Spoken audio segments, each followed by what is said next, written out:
And can't blame them. Who's helped them have these kinds of conversations? So especially men. I've seen in conservative cultures, the sort of entrance ticket for a man to be able to talk about sex or have a sexual health conversation beyond just like, joking or, these kinds of things. He's got to be labeled as an addict and sent into some kind of treatment, or, Wow.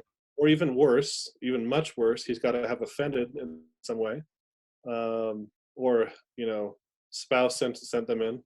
Like, this is the cost. This is the way for a man to get a sexual health conversation opportunity for a lot of men.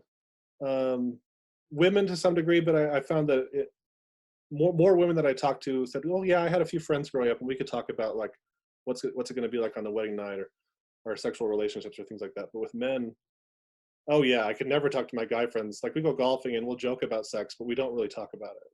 Yeah. And I know they're all struggling with pornography, but we don't really talk about it. Wow. So it wasn't until you kind of like mess up that you Yeah. actually get permission to Yeah. talk about sexuality. The guys that are having these kinds of conversations are the ones who have been in like Sex Addicts Anonymous or like a group like mine, which is a little bit different. But those are the ones who are talking about it, and they're saying, "Hey, I want to talk to my guy friends about this." But otherwise, I rarely hear, unless a man was raised in a home where like, they had like the 1,000 1-minute conversations about sex with their parents growing up, and it was more of an open topic. Otherwise, there's nothing. There's some humor. They watch some funny movies together. Yep. They have sex related jokes, and that's the extent of their sexual health conversations. Wow.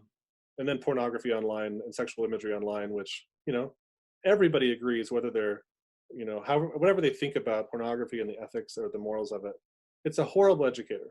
Yeah.